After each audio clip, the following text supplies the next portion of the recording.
Tapi proses belajar bahasa Indonesia kamu tuh memang agak menjengkelkan sih. Soalnya setiap kali misalnya kita lagi liburan atau kita lagi apa, kita lagi fokus apa, lagi liburan happy terus dia mengganggu dengan itu artinya apa? Jalan tol, bebas jalan tol.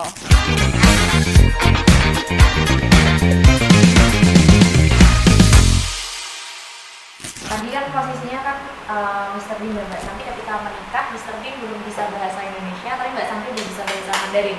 Nah sekarang Mr. Bean udah bisa bahasa Indonesia. Mungkin boleh diceritain gimana dulu prosesnya Mbak Santi belajar bahasa Mandarin sama Mr. Bean belajar bahasa Indonesia. 啊，你记得你的第一个印尼文单词是什么吗？忘记了，叫什么吗？忘记了。名古鲁语。阿波呀，阿波，阿波。还有比尼。Oh,对bini, bijis bini itu artinya istrinya dalam bahasa Bengkulu.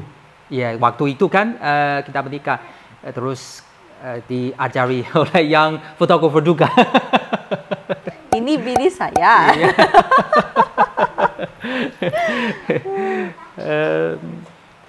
Nah, itu pada tahun 2017 Santi mau pulang. 14 iya 17 Santi pulang untuk kumpulkan dokumen-dokumen untuk tulis disertasinya.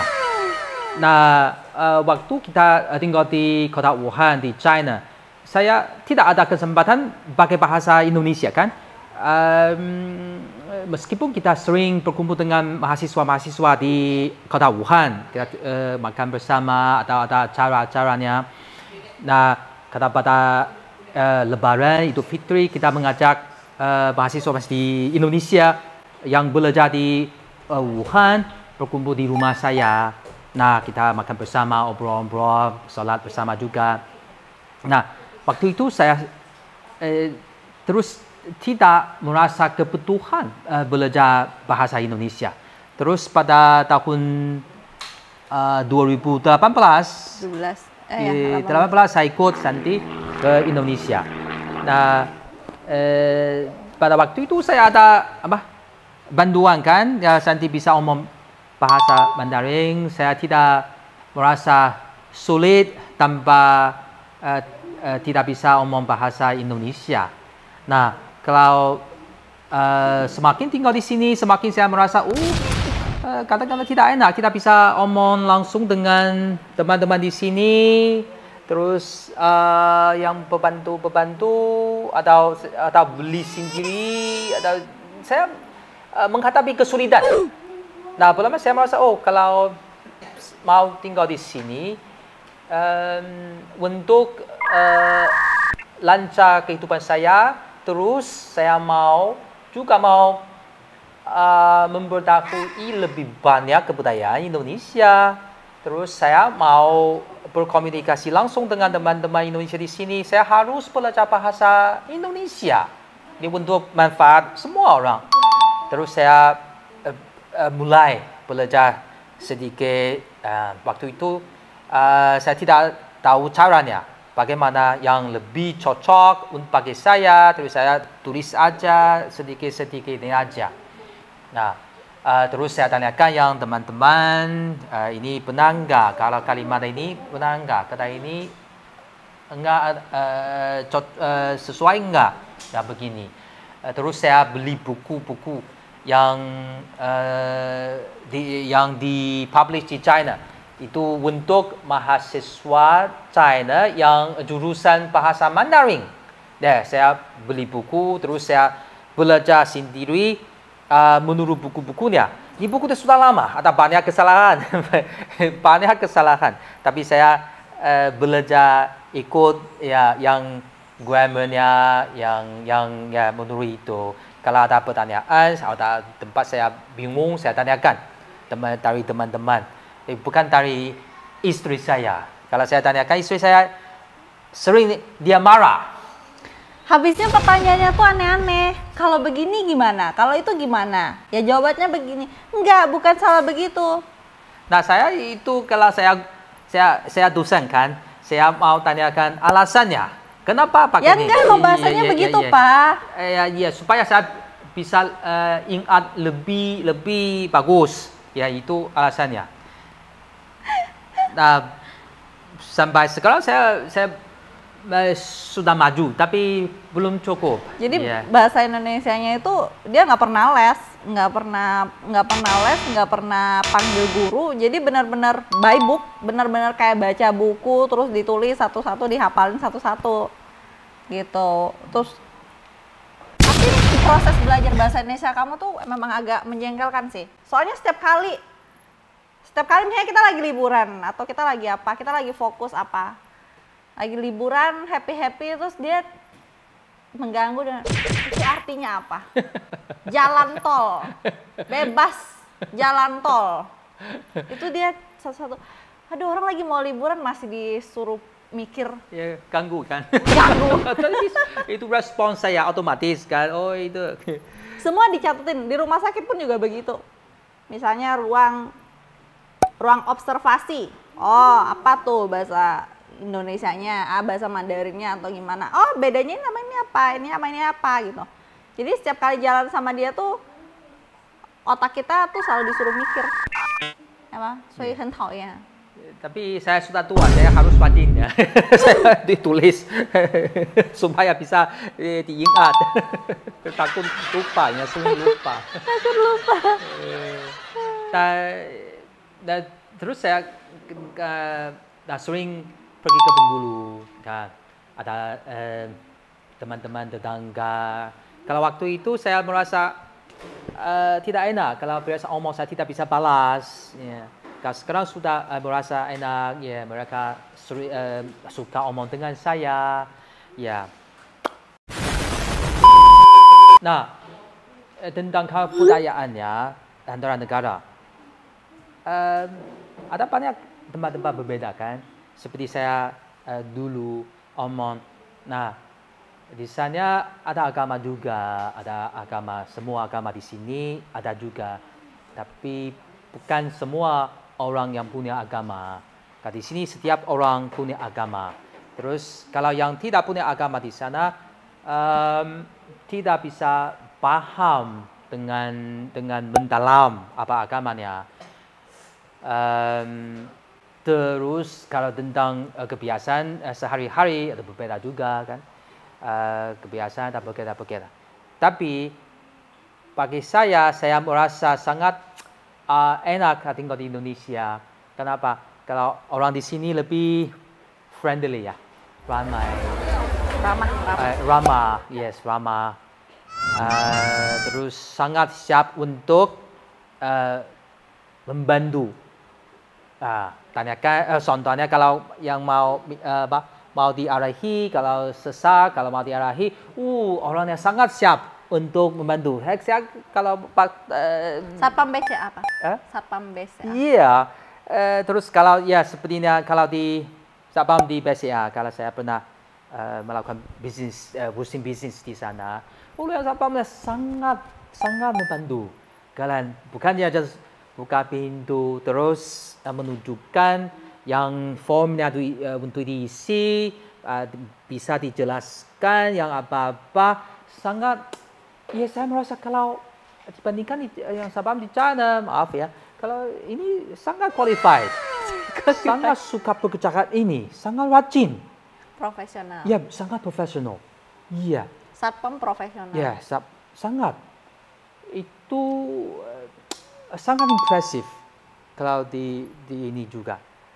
Nah, terus orang di sini lebih santai-santai. Nah, kalau santai-santai ini positif kan. Waktu kerja orang Indonesia rajin juga. Kalau di luar waktu kerja mereka santai-santai. Nah, kalau di sana orang suka cepat-cepat. Hamilton gets away well. Perez as well, covering his team. Rajin semua waktu kan. Terus ada situasi stres. Nah, terus saya lebih suka tinggal di Indonesia kan. Kalau tentang makanan saya sudah terbiasa. Saya sudah jadi lebih orang Indonesia mungkin. karena saya lebih suka yang 4 bau. Nah, makanannya seperti petai, saya suka petai mentah. Ya, tidak usah digoreng. Kemangi, saya suka juga. Yang daun mint, ya saya suka. Terus yang apa lagi yang keempat? Jengkol. Jengkol, iya saya suka juga ya, saya suka banget. Ada orang Indonesia ya, menjauhi kalau ada makanan begini, tapi saya suka, ya saya suka. Durian. Durian tidak usah omong banyak ya, saya sangat bercanduan. Kecanduan pada durian. Iya, enak. Seperti saya sudah panas. Bukan. Iya. Udah pusing. Ya, udah sedikit. Kalau tidak makan siang besar, sekarang sudah. Jadi dia kelaparan. Jadi pusing kepalanya. Ya, kalau bahasa Mandarin tuh pertama kali belajar waktu SMA. Jadi kalau di Mandarin tuh beda kayak kita di Indonesia. Kalau kita di Indonesia misalnya ba ba, cia ca. Kita bisa baca, tapi mungkin kita belum tahu artinya. Tapi kalau di bahasa Mandarin itu kan dia beberapa karakteristiknya, contoh misalnya hurufnya itu pakai hanzi. Hanzi itu seperti huruf kanji begitu. Terus kemudian cara bacanya juga mereka punya nada.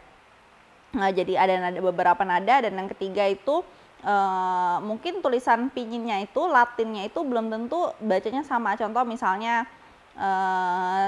Didi itu adik laki-laki, tapi kalau di bahasa Mandarinnya itu Didi, tapi kita bacanya itu bukan Didi tapi Titi. Jadi pelafalan itu berbeda, itu bahasa Mandarin. Nah, tulisannya pun juga beda. Kita nggak akan pernah bisa membaca Hanzi itu kalau kita nggak pernah tahu ini apa. Jadi sebelumnya tuh nggak akan pernah tahu gitu. Ada kejadian lucu tuh satu garis, dua garis, tiga garis, pas keempat tuh beda, bukan 4 garis tapi kayak aksaranya tuh berbeda. Jadi pertama kali belajar bahasa Mandarin tuh selalu remedial. Kita punya teman itu 12 orang, 4 orang tuh remedial, 3 orang tuh cowok di satu kelas itu semuanya remedial. Saya sendiri ceweknya yang remedial karena saya nggak suka Mandarin, sama sekali nggak suka. Karena aneh banget. Tapi karena nggak mau kuliah ke China, ya udah harus belajar bahasa Mandarin. Ya udah, surprisein lagi pas nilai ujian akhir nasional itu, nilai Mandarin ujian saya tuh 100. Nah, pas ke China lagi, mungkin seumur hidup hal yang paling saya mati-matian kerjain itu ya belajar bahasa Mandarin. Mungkin satu hari bisa 14 jam, mungkin mimpi juga bisa bahasa Mandarin, mungkin ketika ke toilet juga mungkin bacanya tetap ngapalin vocab gitu-gitu. Jadi Mandarin memang susah. Kalau ditanya kesusahannya atau culture shocknya pertama kali ke China sih nggak ada culture shock, karena penuh dengan rasa syukur. Ke China itu satu hal yang ajaib banget buat saya sebagai seorang anak desa. Jadi ya udah ke China ya dari segi makanan oke, dari segi belajar ya emang susah, cuman menikmati, terus kemudian menikmati setiap prosesnya sih. 4 tahun belajar, terus kemudian kerja, terus kemudian menikah. Jadi walaupun Mandarin itu susah banget, tetap so far sih menikmati ya prosesnya itu. Jadi ya udah dilewatin aja. Walaupun prosesnya memang kelihatannya gampang. Cuman karena married sama dia, kalau misalnya saya ngomong salah, contoh misalnya 知道, 我知道啦, 知道itu tahu. Terus tapi ada kayak z sama c itu perbedaannya tuh ada h atau nggak ada. Jadi kalau aku malas ngomong ya 我知道啦. Mungkin orang umum nggak bakal bisa tahu tuh bedanya apa. Tapi kalau dia nggak 知道 Itu kebiasaan saya kan sebagai salah seorang guru. Kalau saya tidak bisa toleransi. Dia nggak bisa toleransi kalau ada kesalahan. Ada kesalahan. Saya mau menunjukkan langsung. Itu kebiasaan. Tapi di sisi lain saya tidak mau discourage. Ya, itu Setiap harus kali balance. seperti itu. Jadi kalau misalnya kita lagi ngomong, misalnya menjengkelkannya itu karena kita di rumah tuh selalu pakai bahasa Mandarin. Menjengkelkannya itu ketika ceritanya lagi seru-serunya, terus dia potong. Bukan begitu ngomongnya. Kan kita jadi malas ya melanjutkan ceritanya. Tapi saya sangat sambut kalau ada orang yang bisa menunjukkan kesalahan saya, langsung diduduk-dudukkan. Saya bisa ingat, bisa majukan. Tapi Karena bagi saya, kalau saya belajar bahasa Indonesia, saya tidak ada banyak waktu. Saya ada tugas di kampus, terus ada banyak social work ya. Nah, saya harus menggunakan waktu dengan baik. Terus sedikit aja. Yang berbeda. Kalau being full time mahasiswa bisa fokus ya pada yang pelajaran perkuliahan aja. Kalau saya tidak ada, jadi saya harus sedikit aja. Bagaimana? Tidak ada pilihan. Tidak ada pilihan. Jawabannya tidak ada pilihan.